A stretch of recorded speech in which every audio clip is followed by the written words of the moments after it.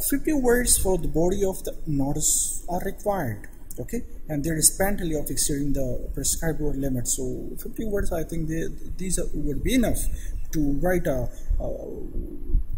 compelling notice. So if you have any question regarding this topic, so you can write that in comment box, and inshallah I will try to give you answer. So thank you, bye bye, fi aman Allah.